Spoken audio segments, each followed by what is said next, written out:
ശൃണുയാമ ശരദശതം പ്രബ്രവാമ ശരദശതം അദീനാസ്യാമ ശരദശതം ഭൂയശ്ച ശരദശതാത് ഭൂയശ്ച ശരദശതാത് ഭൂയശ്ച ശരദശതാത്.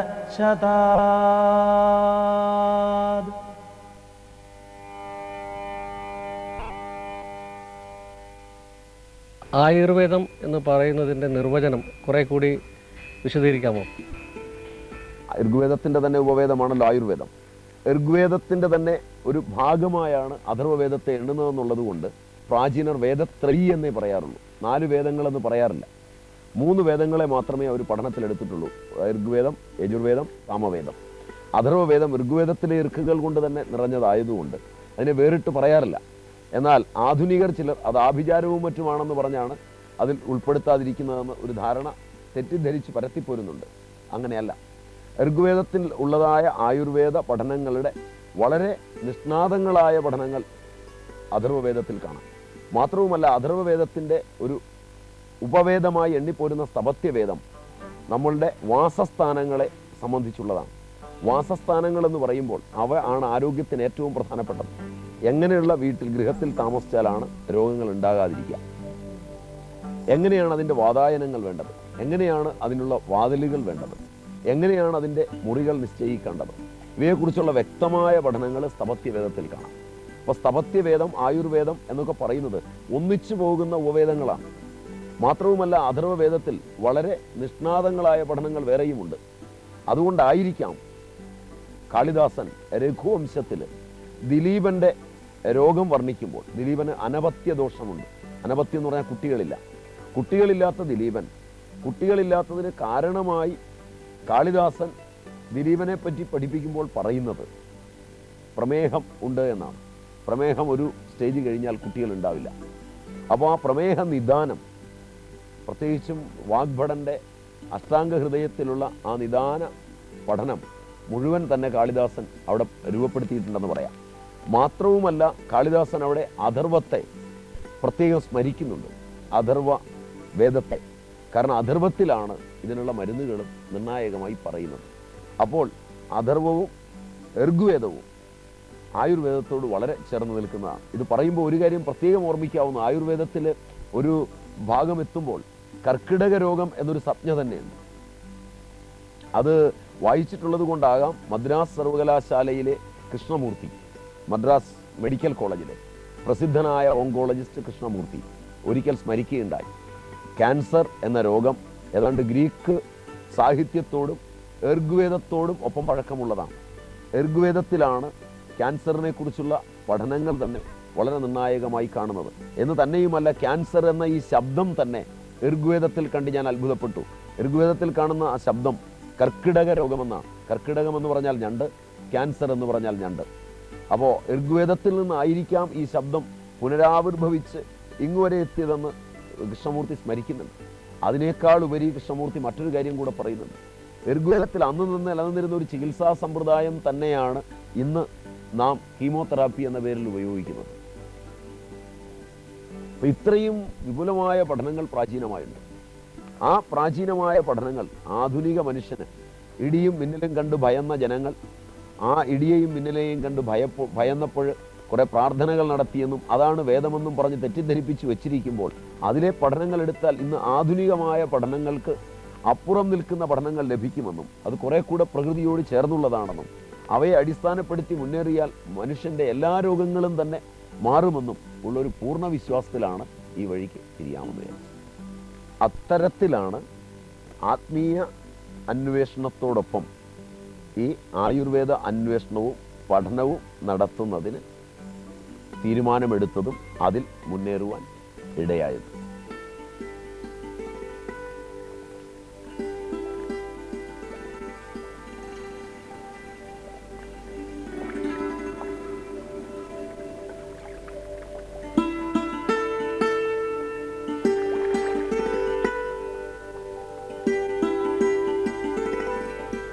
ആദിയിൽ, അതായത് ഏറ്റവും ആദ്യം ആകാശം, ഏറ്റവും സൂക്ഷ്മമായ ആകാശമുണ്ടായി.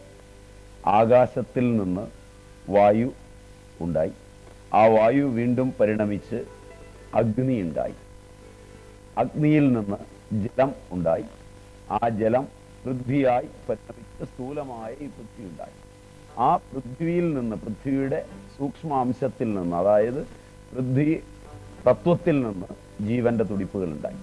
അപ്പോൾ ഏത് ജീവൻ ഉണ്ടാകുമ്പോഴും ഈ പൃഥ്വിയിലെ ഔഷധങ്ങളെ, ആ പൃഥ്വിയും ജലവും അഗ്നിയും വായുവും ആകാശവും ഉൾക്കൊള്ളുന്ന സസ്യങ്ങളെ ആഹരിച്ച ജീവി അതിൽ നിന്ന് തന്നെ അടുത്ത ജീവിയെ പുനർജീവിപ്പിക്കുന്നു.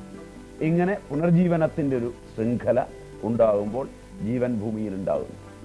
അങ്ങനെ ഉണ്ടാകുമ്പോൾ ആ ജീവൻ പൂർവ വാസനാജാലങ്ങളാൽ, അതായത് പണ്ട് മുതൽ താൻ ചെയ്തു പോരുന്ന തൻ്റെ ശബ്ദം, സ്പർശം, രൂപം, രസം, ഗന്ധം എന്ന വിഷയങ്ങളോടുള്ള ബന്ധങ്ങളിൽ നിന്ന് ഉണ്ടാക്കിക്കൂട്ടുന്ന പാപസഞ്ചയങ്ങളിൽ നിന്ന് രോഗങ്ങൾ ഉണ്ടാകുന്നു.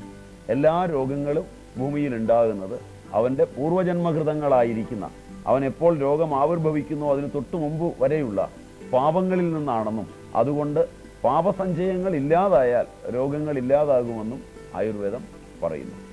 അതിന് ഭൂമിയും മനുഷ്യനും ചുറ്റുമുള്ള ജീവജാലങ്ങളുമായി സമരസപ്പെട്ട് ഒരു പാപവും ചെയ്യാത്തതായി ജീവിച്ചാൽ ആയുർദൈർഘ്യം 120 വയസ്സുവരെ ജീവിക്കാൻ കഴിയുമെന്നും അങ്ങനെ ജീവിതം ധന്യമാക്കാമെന്നും അങ്ങനെ ജീവിക്കുന്നതിന് സ്വസ്ഥമായ ഒരു ജീവിതക്രമം, അവൻ ജീവിക്കുന്ന അന്തരീക്ഷത്തിൽ എങ്ങനെ പെരുമാറണം, എങ്ങനെ ഇന്ദ്രിയങ്ങളെയൊക്കെ അടക്കി വെക്കണം, കണ്ണ്, മൂക്ക്, ചെവി, ത്വക്ക് മുതലായവയൊക്കെ, നമ്മുടെ കണ്ണെങ്ങനെയാണ് വിഷയങ്ങളെ നോക്കേണ്ടത്, ചെവി എങ്ങനെയാണ് കേൾക്കേണ്ടത്, അതുപോലെ തന്നെ മറ്റു കാര്യങ്ങളെ സ്പർശിക്കേണ്ടത് എങ്ങനെയാണ്, ഇങ്ങനെ ക്രമാനുഗതമായ ജീവിതക്രമത്തെ രൂപപ്പെടുത്തുന്നതിന് സ്വസ്ഥമായ ജീവിതമെന്ന് പറയും. ആ സ്വസ്ഥമായി ജീവിച്ച് ഒരുവൻ തൻ്റെ ആയുർദൈർഘ്യം മുഴുവൻ 120 വയസ്സുവരെയുള്ള കാലം മുഴുവൻ ഏറ്റവും ആരോഗ്യത്തോടു കൂടി ജീവിക്കുന്നത് ജീവിതത്തിൻ്റെ ആയുസ്സിനെ സംബന്ധിക്കുന്ന ശാസ്ത്രവും അതിനിടയിൽ വരാവുന്ന രോഗങ്ങളെ, അതായത് പാപങ്ങൾ ഏതെങ്കിലുമൊക്കെ ചെയ്തു പോയെങ്കിൽ അതിനെ നിവാരണം ചെയ്യുന്നതിനും അതേ സമയത്ത് തന്നെ ആ പാപങ്ങളിൽ നിന്ന് ആവിർഭവിച്ച രോഗങ്ങളെ ഔഷധ സേവയിലൂടെയും ഭേഷജത്തിലൂടെയും ഉന്മൂലനം ചെയ്യുന്നതിനെയും അനായുഷ്യം എന്ന് പറയും. ഇത് രണ്ടും ചേർത്ത് ഉള്ള ഭാഗം ആയുർവേദം. അപ്പോൾ എപ്പോഴൊക്കെയാണോ വ്യക്തി അവൻ്റെ ബന്ധങ്ങൾക്കകത്ത് അവൻ ചെയ്യേണ്ട കർമ്മങ്ങൾ സുതാര്യമായും, അതായത് വ്യക്തതയോടുകൂടിയും മറ്റുള്ളവർക്ക് സന്തോഷമുണ്ടാകുന്ന വിധത്തിലും അല്ലാതെ ചെയ്തു കൂട്ടുന്നത്, ഏതെല്ലാം സമയത്താണോ വ്യക്തിബന്ധങ്ങൾ മറ്റുള്ളവരെ വേദനിപ്പിക്കുവാൻ ഇടയാക്കുന്നത്, അതെല്ലാം പാപങ്ങളായി കണക്കാക്കാം. അങ്ങനെ വരുമ്പോൾ മനുഷ്യജീവിതത്തിൽ ചെയ്യുന്ന എല്ലാ കർമ്മങ്ങളിലും അവൻ അവൻ്റെ സമസൃഷ്ടങ്ങളായ മനുഷ്യരോടും അവൻ്റെ പോലെ തന്നെ ജീവനുള്ള ഇതര ജീവജാലങ്ങളോടും അവൻ തന്നെ കാണുന്ന അവൻ്റെ ജീവനത്തിന് വഴിയായ സസ്യങ്ങളോടും അവൻ കുടിക്കുന്ന ജലത്തോടും അവൻ ജീവിക്കുന്ന ഭൂമിയോടും എല്ലാം പൂർണ്ണമായി പൊരുത്തപ്പെടാതെ അവയിൽ ചെയ്തു കൂട്ടുന്ന കർമ്മങ്ങളെ, അവയ്ക്ക് വിരുദ്ധമായി വരുന്നവയെ പാപങ്ങൾ എന്ന് നിഷ്കർഷിക്കാം. ഈ പാപങ്ങളിൽ നിന്നാണ് എല്ലാ രോഗങ്ങളും ആവിർഭവിക്കുന്നതെന്ന് ആയുർവേദം അനുശാസിക്കുന്നു. പാപം കായികം, വാചികം, മാനസികം. കായികവും വാചികവും മാനസികവുമായി വരുന്ന പാപസഞ്ചയങ്ങളെ ഉന്മൂലനം ചെയ്യുന്നതിന് ഭേഷജവും ഔഷധവുമായി 2 ഭാഗങ്ങൾ. ഭേഷജം മാനസികമായ പാപസഞ്ചയങ്ങളെ ഉന്മൂലനം ചെയ്യാൻ പൂർണ്ണമായി സഹായകമാണ്. ഇതിൽ മന്ത്രങ്ങൾ, ദാനധർമാദികൾ, അഹിംസ, അസ്തേയം ഇവയെല്ലാം പെടുന്നു. അപ്പോൾ മാനസികമായ പാപസഞ്ചയങ്ങളെ, താൻ അറിയാത്ത അദൃഷ്ടങ്ങളായ പാപസഞ്ചയങ്ങളെ എല്ലാം ഉന്മൂലനം ചെയ്യുന്നതിന് മന്ത്രങ്ങളെയും അതുപോലെ ദാനധർമാദികളെയും അഹിംസയെയും എല്ലാം ഉൾപ്പെടുത്തിയുള്ള ശാസ്ത്രഭാഗമാണ് ഭേഷജം.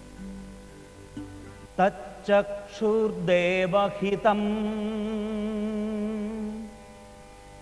പുരസ്താത് ശുക്രമുച്ചരത്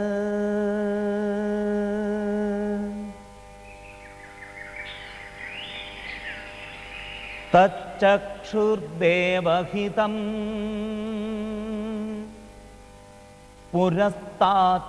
പുരസ്താശുക്രമുച്ചരത് പശ്യേമ ശരദശതം ജീവേമ ശരദശതം ശൃണുയാമ ശരദശതം പ്രബ്രവാമ ശരദശതം അദീനാസ്യാമ ശരദശതം ഭൂയശ്ച ശരദശതാത് ഭൂയശ്ച ശരദശതാത്